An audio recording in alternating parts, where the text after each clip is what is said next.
kita bahas dalam pertemuan siang hari ini, yaitu video tentang guru Quran dan guru. Semuanya sehat? Sehat.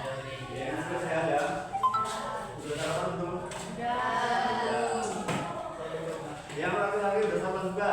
Belum. Wah, nanti untuk mengetahui yang tidak di sana ada Rahmat Abadi dan lagi semua.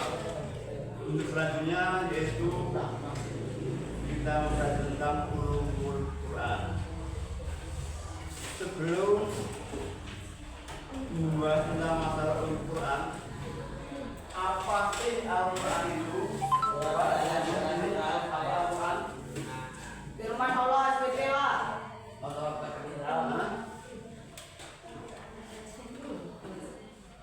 Ya, Al-Quran adalah firman Allah atau ucapan dari Allah SWT yang diturunkan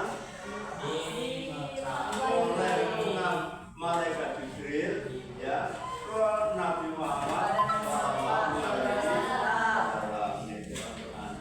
Nah, Al-Quran secara bahasa Quran asal kata daripada Quran yang Quran artinya apa? Membaca. Berarti Quran artinya apa? Bacaan. Nah, berarti Al-Quran itu bacaan. Orang berbaca. Tafsir. Apa tafsir? Makna Al-Quran. Iya. Yaitu mengetahui makna ayat-ayat Al-Quran atau ayat-ayat Allah Subhanahu wa Ta'ala. Tujuannya apa? Supaya antara beberapa ilmu, makanya kalau kita membaca Al-Quran, membacanya aja ya, silakan. Membacanya aja itu enggak sekedar kita baca, ada ilmunya. Contohnya tajwid. Kita membaca Al-Quran tanpa menggunakan tajwid, banyak yang salah. Ulangi lagi. Kita membaca Al-Quran tanpa ilmu tajwid, bacanya banyak yang salah. Makanya kita dianjurkan sebenarnya untuk mempelajari ilmu tajwid. Al-Quran itu apa tadi? Al-Quran apa? Hah? Al-Quran adalah firman Allah. Al-Quran adalah firman Allah atau perkataan ucapan dari Allah Subhanahu wa Ta'ala. Disampaikan oleh Nabi Muhammad. Yang membuat siapa membawa? Malaikat Jibril. Khusus siapa?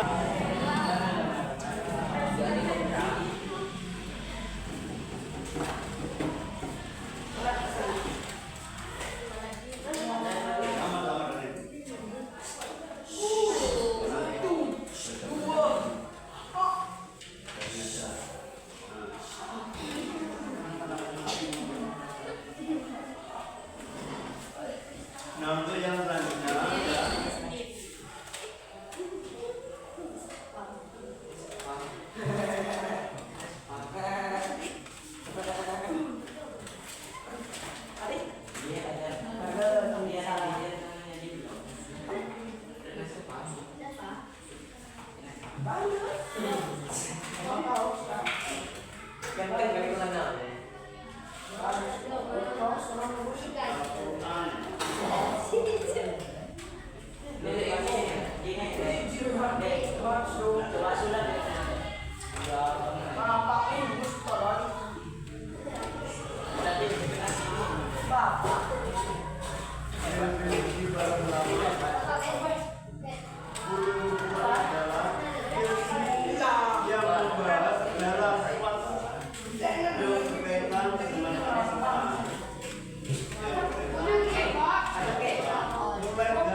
Al-Quran adalah ilmu yang membahas isi-isi kandungan Al-Quran. Apa saja yang termasuk ilmu yang membahas tentang isi kandungan Al-Quran? Di antaranya membaca Al-Quran harus sesuai dengan tajwid.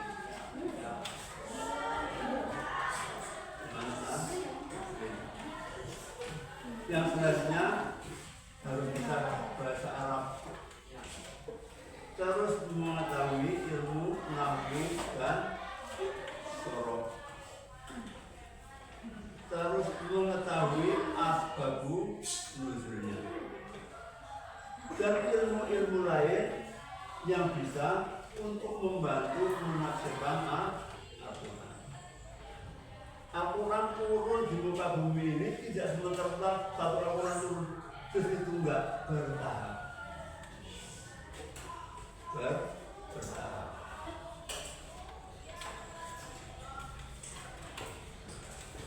Nah, sebenarnya ayat Al-Quran yang pertama kali turun di Gua Hira yang berbunyi Iqra bismi rabbikal ladzi khalaq khalaqal insana min 'alaq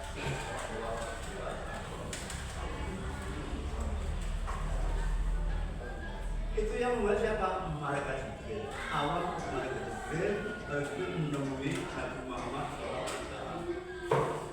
Kue Muhammad baca, ternyata Nabi Muhammad tidak bisa membaca. Nabi Muhammad adalah ummi, tapi otaknya lebih cerdasnya manusia pada umumnya. Sekali ingat tidak akan pernah hilang. Nah, itu Nabi Muhammad SAW. Nah, disitulah pertama kali surat Al-Iqra turun. Daerah Mekah waktu itu mengkhawatirkan, yaitu orang-orang kafir mereka adalah anak yang lahir laki-laki, yang lahir perempuan dibasmi, dipotong di kehidupan. Nah, makanya turunlah wahyu yang pertama kali baca anak baca rawai Muhammad anak saya tidak bisa baca itu. Nah, akhirnya dituntun oleh Nabi malaikat Jibril. Tuntun langsung.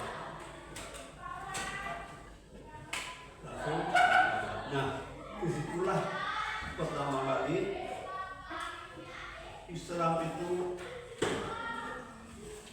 disampaikan di daerah Mekah dengan terang-terangan, tidak sembunyi-sembunyi lagi. Disampaikan kepada umatnya dengan terang-terangan. Pertama, keluarga. Setelah keluarga, lingkungan. Tahu orang lain, Nabi Muhammad mau langsung pergi. Namanya hijrah. Apa hijrah? Kita harus mulai ke yang lebih baik. Nah, setelah hijrah, nah itulah sampai sekarang yang namanya ajaran-ajaran Rasulullah SAW diikuti oleh apa ajaran Nabi? Ajaran Nabi sesuai apa yang diperintah oleh Allah dalam Al-Quran. Makanya kalau kita membaca Al-Quran, kita mendapatkan pahala. Kita membaca Al-Quran mendapatkan pahala. Yang mendengarkan yang membaca mendapat pahala. Terus yang mendengarkan mendapat pahala. Bisa baca Quran, alhamdulillah.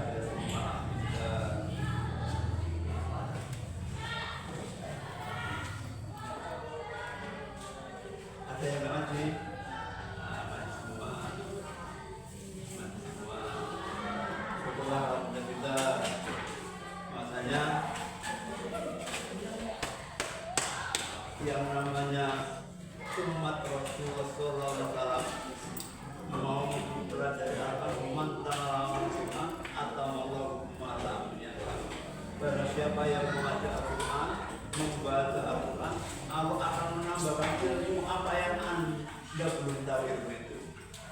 janji Allah dalam seperti ini.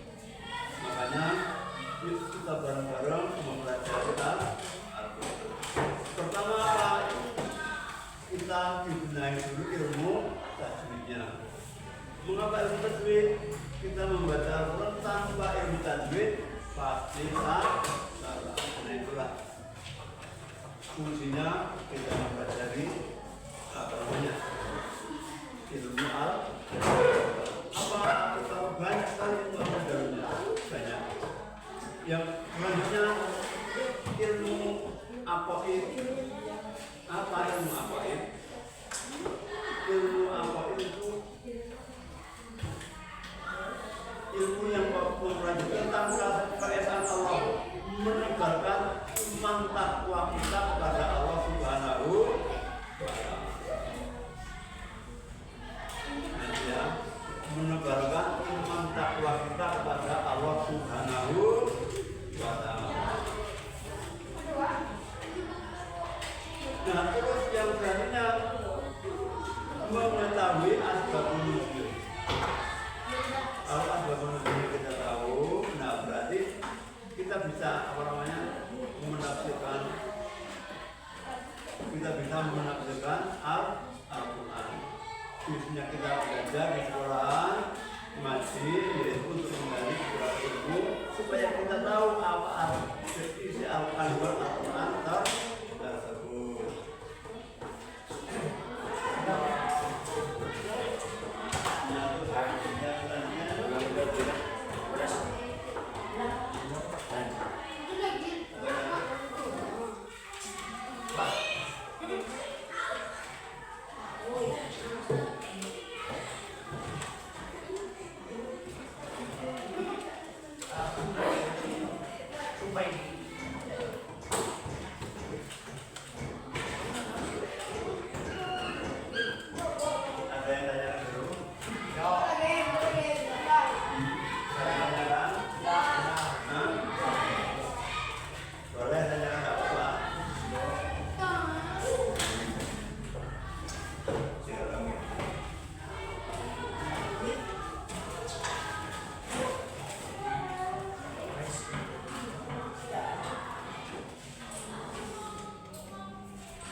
Nah ini untuk semuanya ya, yang namanya ilmu Quran, ilmu apa kata daripada ilmu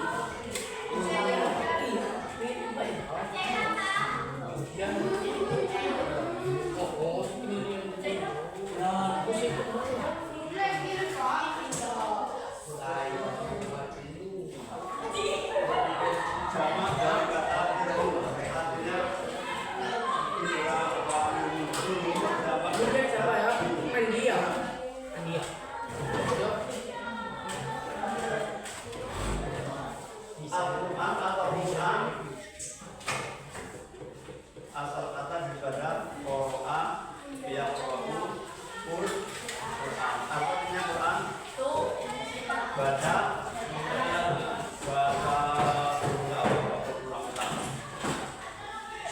nah bedanya kalau kita membaca Al-Quran berulang-ulang, nah kita bisa mengambil hikmahnya, bisa menambahkan keimanan kepada Allah Subhanahu wa Ta'ala, hati bisa menjadi tenang, ketakwaan kita kepada Allah bisa kita bisa sifat berbuat untuk tambah kepada Allah Subhanahu wa Ta'ala. Itu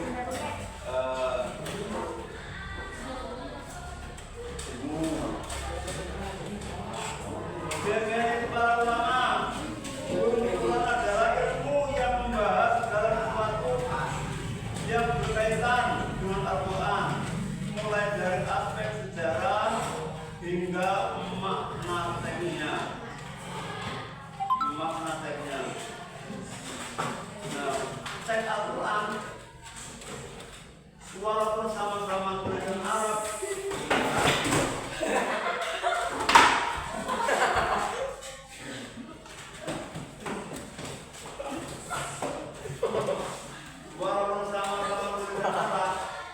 yang Anda pelajari setiap hari itu ya,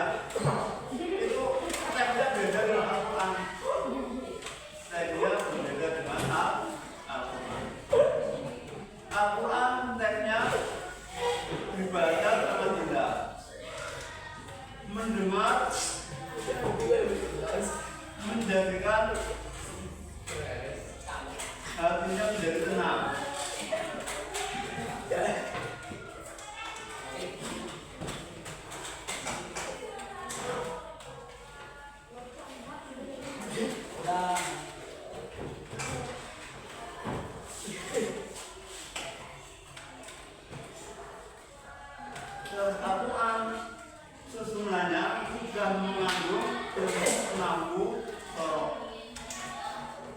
Ulangi lagi ya. Al-Quran itu turunan kalimatnya sudah mengandung ilmu nahu. Jangan bahasa Arab karena tidak ada yang salah dengan susunan.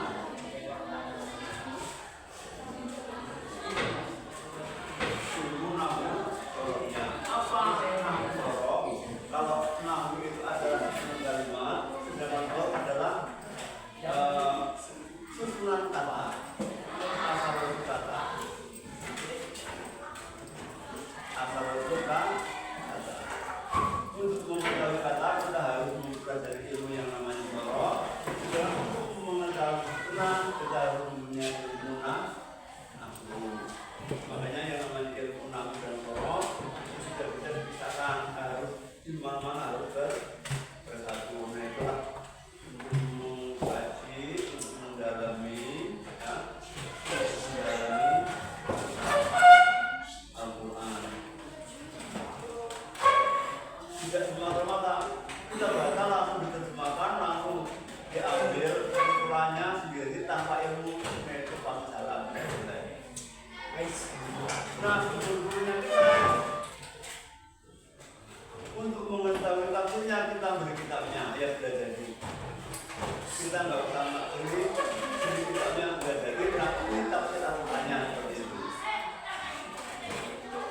Biar yang melakukan para ulama. Mengapa para ulama? Para ulama itu tadi berberikan menjelaskan Al-Quran. Kenapa? Dalam hal itu demikian, al-ulama warasatul anbiya. Ulama itu adalah pewarisnya para nabi. Nah, jadi yang namanya ulama itu melakukan Al-Quran. Ulama dan ulama ini kadang-kadang tidak makanya mempelajari asal-usulnya dulu. Kadang-kadang beda teksnya tapi intinya sama. Nah seperti itu. Nah makanya dianjurkan kita yaitu mempelajari Al-Quran yang sungguh-sungguh, tidak boleh main-main, apalagi nggak boleh main-main ya.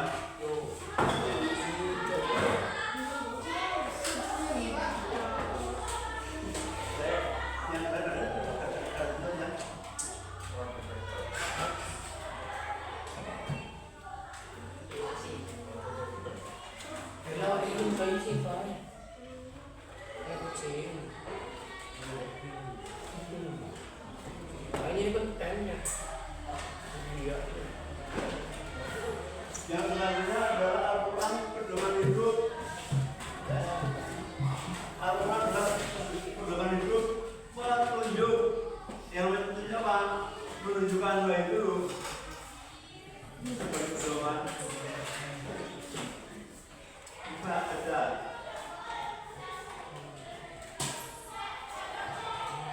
pedoman hidup, tuntunan untuk umatnya.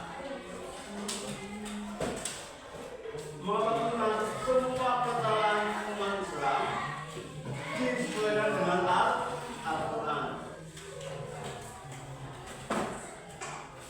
dan dibuatnya sebagai hukum yang kekal, hukum yang tidak bisa dirubah,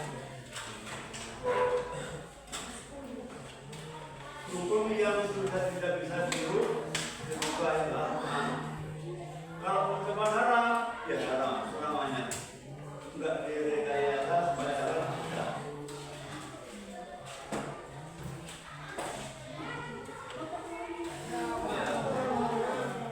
Ya, tidak boleh direkayasa sebagai dasar hukum.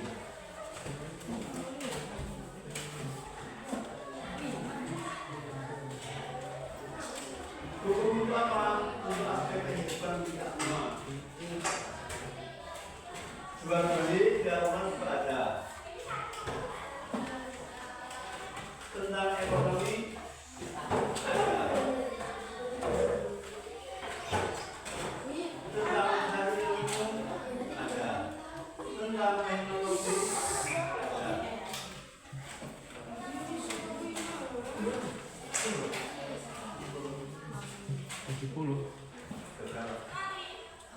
Ini baru 17 menit, Pak. Tambahnya. Ya.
Tidak boleh baca Al-Quran salah-salah, nggak boleh. Mulai yang benar baca Al-Quran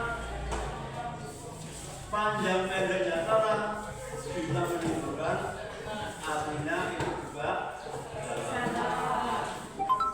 Al-Quran bacanya salah maknanya juga bisa menunjukkan baca maknanya salah.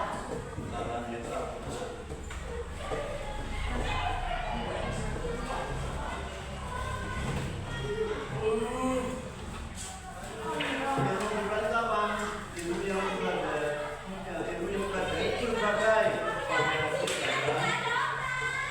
Yang sahih.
kalau surat Madani itu apa?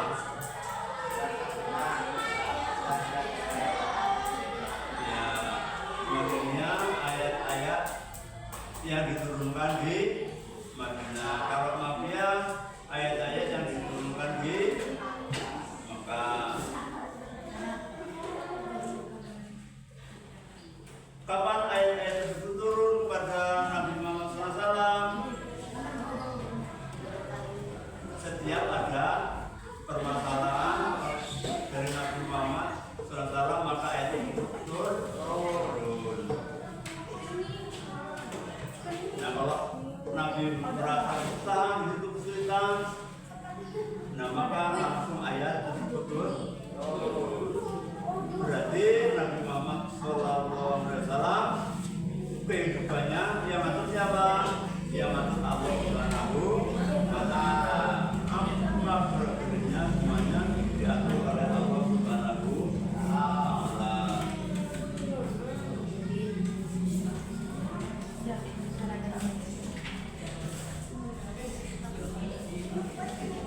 Ilmu tafsir apa istri? Ilmu tafsir apa? Tafsir. Tafsir. Penafsiran Al-Quran untuk menjelaskan makna dan pesan-pesannya. Ya, ilmu Penafsiran untuk menjelaskan makna dan pesan-pesannya. Makanya kalau kita menulis Al-Quran tanpa mengetahui aspek wujudnya tersesat, salah. Kita wajib mengetahui bagaimana itu bentuk umat manusia itu berdasar yang pertama menggunakan yang kedua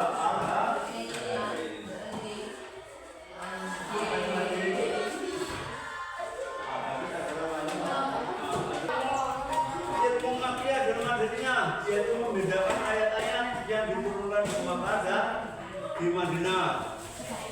Ilmu nas dan mansukh, yaitu mempelajari ayat yang menghapus nas dan yang terhapus atau masuk bukunya. Dari kata ulum, yaitu jamak dari ilmu, yang berarti ilmu-ilmu.